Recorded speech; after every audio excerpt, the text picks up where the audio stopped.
Good morning दोस्तों, स्वागत है आपका हमारे चैनल SR एजुकेशन हब पर, जिस पर हम आज पढ़ेंगे ब्रिज कार्य पुस्तिका गणित कक्षा 6 व 7 की, जिसके कार्यपत्रक संख्या कहाँ से शुरू करेंगे आज 25 से लेकर 28 तक। देखो इसमें पहला प्रश्न दिया हुआ है 25वें कार्यपत्रक में कि 100 तक की गिनती को चार्ट में तिरछी लाइनें खींची हुई है। इन तिरछी लाइनों से जो संख्याएँ आती है उनका पैटर्न नीचे लिखा हुआ है। ऐसी 5 से तिरछी लाइनें खींचने पर पैटर्न बनता है, जैसे 5, 14, 23, 32, 41 इस प्रकार प्राप्त होता है। तो देखो हमने इसमें देखो पहले से खींची हुई ये लाइनें खींची हुई है कुछ, तो इनसे हमें पैटर्न मिल रहा है। देखो 5, फिर 14, फिर 23, फिर 32, फिर है ना ये 41, इस प्रकार से पैटर्न बना हुआ है। इसी प्रकार हमें इनमें देखो ऐसे रेखा खींच के और पैटर्न बनाना है कि 60 के बाद क्या आएगा, है ना। तो इस प्रकार से इनके पैटर्न हमें भरने और यहाँ पे लिखना है। तो हमने देखो इसको तिरछा काटना शुरू किया, तो स्केल की सहायता से हमने काट लिया इसको, और जो भी हमारी संख्या आई उनको हमने इसमें जमा दिया। देखो पहले जमाया हुआ है, जैसे 61, 62, 61, 72, 83 और 91। ये तो 91 नहीं 94 ये लिखा हुआ है, तो इसको ये पैटर्न बना। देखो यहाँ पे लाइन वाला पैटर्न बन गया। इसके पश्चात देखो हमने ये काटा 70, है ना, 79, है ना, 88, ये देखो। तो हमने देखो इसको कहाँ लिख रखा है 70, 79, 88, 97, तो ये पैटर्न बन गया, तो इसको लिख दिया। ऐसे देखो हम काटेंगे तो पहला पैटर्न क्या बनेगा 9, 18, 27, 36, 45, 54, 63, 72, 21। फिर इसके बाद देखो ये पैटर्न बन गया 50, है ना, तो ये वाला पैटर्न बन जाएगा। फिर देखो 60 5 नंबर में हम यहाँ से काटेंगे इसको, कहाँ से, देखो 60 से काट रखा है ना, तो 60 से देखो हमने ये जो इसमें पैटर्न बना हुआ है इस लाइन में, तो 60, 69, 78, 87, 96 ये लिख दिया हमने यहाँ पे। फिर इसके पश्चात 30, 39, 48 देखो 30 वाली लाइन को काटे हमने, ये 40 वाली काट रखी है, 40 वाले को भी हमने यहाँ पे लिख दिया, है ना, 40 को काट रखा है। उसके बाद 30 को काट रखा है। तो इस प्रकार से जो भी पैटर्न बन रहा है इनका, उन सारे पैटर्नों को हमें कहाँ लिख देना है, नीचे। पैटर्न का मतलब क्या होता है, पैटर्न का मतलब ये होता है, देखो पैटर्न, जैसे मैं कोई संख्या की बात करूँ, जैसे 2, 4, 6, 8, 10, है ना, ये कोई संख्या है, तो इनमें मैं पूछूँगी इनमें क्या पैटर्न चल रहा है, तो हम बताएंगे कि जो भी संख्या आती है ना, उन सभी संख्याओं में देखो 2 2 जुड़ रहा है। 2 में 2 जुड़ा तो 4 आया, 4 में 2 जुड़ा तो 6 आया, 6 में 2 जुड़ा तो 8 आया, 8 में 10 जुड़ा तो 8 में 2 जुड़ा तो 10 आ गया, 10 में 2 जोड़ोगे तो 12 आ जाएगा। इस प्रकार से एक पैटर्न चलता आ रहा है, और इसी क्रम में हम इसको आगे भी बहुत सारी संख्याएं बना सकते हैं। तो पैटर्न का मतलब ये आ गया होता है, और समझ में आ गया होगा। जैसे बात करें 3, 9, 18, 3, 9, 15, जैसे इनकी बात करूँ मैं, भाई इनमें कौन सा पैटर्न चल रहा है, तो आपको पता है भाई 3 में क्या जोड़ो कि 9 आ जाए, 6, 3 और 6 कितना होता है 9, तो ये संख्या आ जाएगी। इसमें अगर 6 जोड़ूंगा तो कितना आ जाएगा 15। तो इस प्रकार से आगे भी संख्या बना सकते हैं। भाई 15 में हमें 6 जोड़ना है, तो आगे वाली संख्या आ जाएगी, कितनी आ जाएगी 21। तो इस प्रकार से ये पैटर्न होता है। अब देखो इन्हीं पैटर्नों को समझकर हमें ये पैटर्न पूरे करने हैं। जैसे देखो पहला यहाँ पे 28 है, फिर 25 है, फिर 22 है, तो हमने देखो इन संख्याओं को देखने पर पता लग रहा है कि कुछ ना कुछ संख्या घट रही है ना, इसमें से इसमें कुछ ना कुछ घट रही है। तो देखो 28 में से क्या घट रहा है, 25 आ जाए, 3 घट रहा है, 28 में से 3 घटाया तो कितना आ गया 25, 25 में से 3 घटाया तो 22। फिर देखो आगे बढ़ा सकते हैं, 22 में से 3 घटाया तो कितना आ गया 19, 19 में से 3 घटाया तो 16, 16 में से 3 घटाया 13, 13 में से 3 घटाया तो 10, 10 में से 3 घटाया तो 7। तो इस प्रकार से पैटर्न आगे बढ़ा। इस प्रकार देखो यहाँ पे 1 में क्या जोड़ रखा है 6, तो कितना आ गया 7, 7 में 6 जोड़ोगे तो कितना आ गया 13, 13 में 6 जोड़ोगे तो 19, 19 में 6 जोड़ोगे तो 25, 25 में 6 जोड़ोगे तो 31, 31 में 37 जोड़ोगे तो 31 में 6 जोड़ोगे तो 37, 37 में 6 जोड़ोगे तो 43। इस प्रकार से पैटर्न चल रहा है। फिर देखो 50, 46, 42 है, तो देखो इसमें कुछ घट रहा है, कितना घट रहा है 4 4, तो देखो 4 4 घटाते जाना और ये पैटर्न बन जाएगा, कितने आ जाएगा 38, 34, 30, 26, 22। इसी प्रकार 70 नंबर, 70 नंबर में देखो क्या है 70, फिर 65, फिर 60, देखो इसमें 5 5 घट रहा है संख्याओं में, तो इसमें आगे भी घटा सकते हैं। 60 में से 5 घटाया तो 55, 55 में से 5 घटाया तो 50, 50 में से 5 घटाया तो 45, और 45 में से 5 घटा दोगे तो 40, 40 में से 5 घटा दिया तो 35, है ना। तो ये बड़े भर दिया पूरा। इसके बाद देखो 3 के बाद 10, 10 के बाद 17, तो देखो 3 में अगर 7 जोड़ोगे तो 10 आता है, 7 में 10 में 7 जोड़ोगे तो 17, 17 में 7 जोड़ा तो 24, 24 में 7 जोड़ा तो 31, 31 में 7 जोड़ा तो 38, 38 में 7 जोड़ा तो 45, 45 में 7 जोड़ा तो 42। इस तरह मैं इनको भर लिया। फिर आगे देखो प्रपत्र कार्यपत्रक 23। इसमें देखो हमें संख्याओं के पैटर्न को पहचान कर रिक्त स्थानों की पूर्ति करो। यानी देखो एक संख्या और 9 को गुणा करते हैं और उसमें 2 जोड़ते हैं, है ना। एक संख्या मतलब एक संख्या सिंगल, है ना, तो उसमें अगर 9 से गुणा करोगे और 2 को जोड़ोगे तो 11 आ जाएगा। अगर 12 को यानी 1 और 2 है, यहाँ पे 2 अंक है, तो यहाँ पे कितना जोड़ना पड़ेगा 3। और इसको 2 अंकों वाली संख्या को किससे गुणा करोगे 9 से, तो 2 अंकों यानी 1 2 को अगर 9 से गुणा करते हो तो उसमें 3 जोड़ दो, यहाँ पे कितना आ जाएगा 11 से 111। फिर देखो 3 अंक आगे 1 2 3। अब हम क्या जोड़ेंगे इसके अंदर 4, यहाँ पे क्योंकि 3 अंक आगे तो यहाँ पे क्या जुड़ेगा 4, और इसको किससे गुणा करोगे 9 से, तो हमारे पास कितना आ जाएगा 1111। इसी क्रम में देखो आगे बढ़ाएं।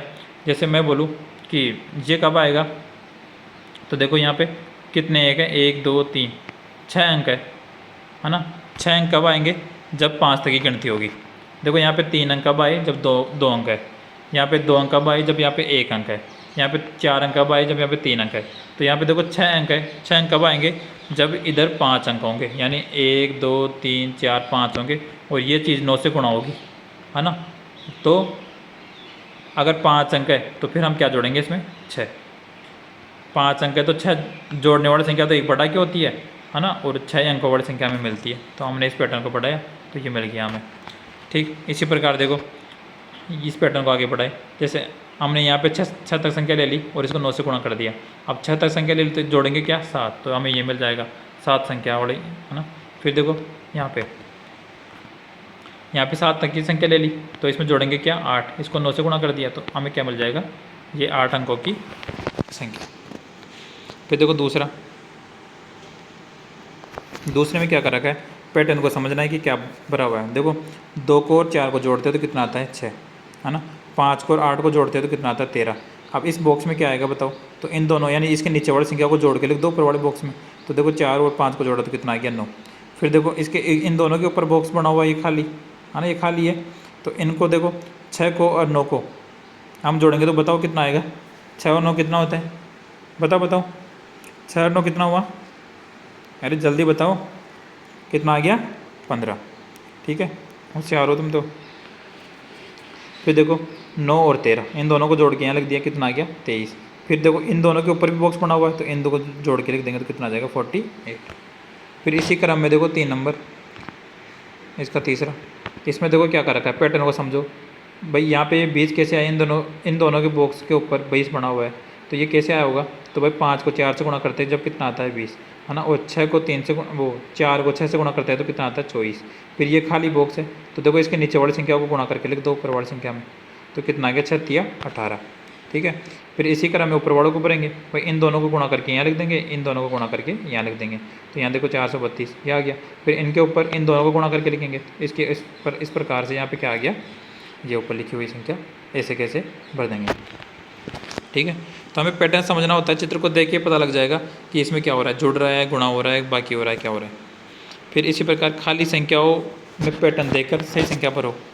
अब देखो इसमें क्या कर रखा है, हमने देखा कि यहाँ पे 8 है, यहाँ पे 7 है, यहाँ पे 15 है, तो 15 बड़ी है। तो हम ये सोचेंगे कि 15 कैसे बनी होगी, तो 15 कैसे बनी भाई, 8 में अगर 7 को मैंने जोड़ दिया तो कितना आता है 15। ऐसे देखो इन दोनों को जोड़ दिया तो कितना आता है 17, इन दोनों को जोड़ दिया तो कितना आता है 16। तो ये पैटर्न चल रहा है, दोनों साइड वाले को जोड़ दो और बीच में लिख दो। तो यहाँ पे भी हम ये सही करेंगे। देखो 25 और फिर 32 को जोड़ेंगे तो कितना आता है 57, तो लिख दिया यहाँ पे। इन दोनों को जोड़ के यहाँ लिख दिया, इन दोनों को जोड़ के कहाँ लिख देंगे यहाँ पे। इस प्रकार देखो इनको जोड़ के लिखा तो 100, इन दोनों को अब देखो आप समझना इसको,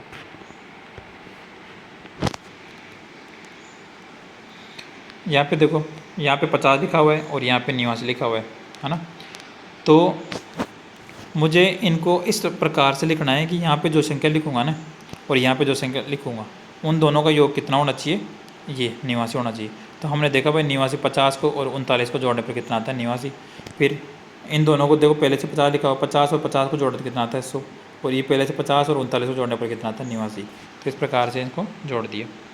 फिर देखो इसमें यहाँ पे 3 लिखा हुआ है, यहाँ पे 15 लिखा हुआ है, ये खाली छोटा हुआ है। ठीक यहाँ पे 6 लिखा हुआ है, तो मैं 3 को ऐसी कौन सी संख्या से गुणा करूँ कि ये इधर 6 आ जाए। तो हमने देखा कि 2 से गुणा कर दो कितना आ जाएगा 6। फिर हम 3 को कौन सी संख्या से गुणा करेंगे 15 आ जाए, तो यहाँ पे क्या आता है 5, 3 5 15 होता है, तो 5 लिख दिया। फिर मैं 15 को ऐसी कौन सी संख्या से गुणा करूँ कि कितना आ जाए 60। क्यों? क्योंकि देखो यहाँ पे तो 6 है और यहाँ पे 10 है, इन दोनों को गुणा करके यहीं लिखोगे 60 आ जाएगा। तो यहाँ पे 15 को भी किससे गुणा करो 4 से, तो कितना आ जाएगा 60। इसी प्रकार देखो इनको आप कर लेना, जैसे 4 को मैं किससे गुणा किया 9 से, तो कितना आ गया 36। 36 को मैंने 2 से गुणा किया तो कितना आ गया 72, है ना। 18 को मैं 4 को मैं किससे गुणा किया 18 से, तो कितना आ गया 72, है ना। और इधर देखो 9 को अगर मैं 2 से गुणा करता हूँ तो कितना आता है 18। और इसी प्रकार इसको देखो 7 को मैं किससे गुणा करूँ 2 से, तो कितना आ जाएगा 14। 14 को मैं किससे गुणा करूँ कि 42 आ जाए 3 से, है ना। और 2 को मैं किससे गुणा करूँ कि 42 आ जाए किससे 21 से, क्योंकि इनका गुणा कहाँ लिखा जाएगा यहाँ पे, इन दोनों का गुणा कहाँ लिखा जाएगा यहाँ पे, इन दोनों का गुणा कहाँ लिखा जाएंगे यहाँ पे, और इन दोनों का यहाँ पे। ठीक है, तो इस प्रकार से हमने कार्यपत्रक पूरा किया। इसके पश्चात है कार्यपत्रक 27, जिसमें देखो ये हमें एक कक्षा के छात्रों से जब उनका जेब खर्च पूछने से वो जेब खर्च रुपये में पूछा गया तो उत्तर इस प्रकार मिले, जैसे 2 5, किसी के पास 7 रुपये 5 रुपये 2 5 4 7, है ना, इस प्रकार से मिले। तो इनको नीचे सारणी में प्रदर्शित करो भाई किसको कितने कितने मिले। भाई यहाँ पे लिखा हुआ है जेब खर्च, भाई 2 रुपये कितने को मिले, 4 रुपये कितने को, 5 रुपये कितने को, 10 रुपये कितने को। ठीक है, तो यहाँ पे देखो हम 2 रुपये की बात करें तो 2 रुपये कितने छात्रों को मिले, तो देखो 1 2 3 4, है ना, और 5, कितने छात्रों को मिला 5, तो 5 लिख दिया। इसी प्रकार देखो 4 रुपये कितने को मिले, 4 रुपये देखो 1, है ना, 2 3 और 4, 4 बच्चों को 4 रुपये मिले। इसी प्रकार देखो 5 को ढूंढोगे तो कितना आ जाएगा 6 मिले, 7 को ढूंढोगे तो कितना आ जाएगा 8, और 10 को ढूंढोगे तो 2 आ जाएगा। इतने छात्रों को ये मिला। ठीक है, इसके पश्चात देखो हमें इसको बीच में क्या दे रखा है, टेली मार्क में भी लिखना है। अब देखो टेली मार्क में कैसे लिखते हैं, जैसे कोई भी संख्या होती है जिसको हमें टेली मार्क में लिखना हो, जैसे 3 तक की कोई संख्या हो, जैसे 3 को लिखना हो तो हम 3 को लिखते हैं 1 2 3, है ना। फिर 4 को लिखना हो तो 1 2 3 4, है ना। ऐसे 5 को लिखना हो तो 1 2 3 4, और फिर 5 में हम ना इनको तिरछा काट देते हैं, ऊपर से क्या काटेंगे, ऊपर से तिरछा काटेंगे 5 पे, 4 तक तो सीधी लाइन और 5 पे फिर तिरछा काट देंगे।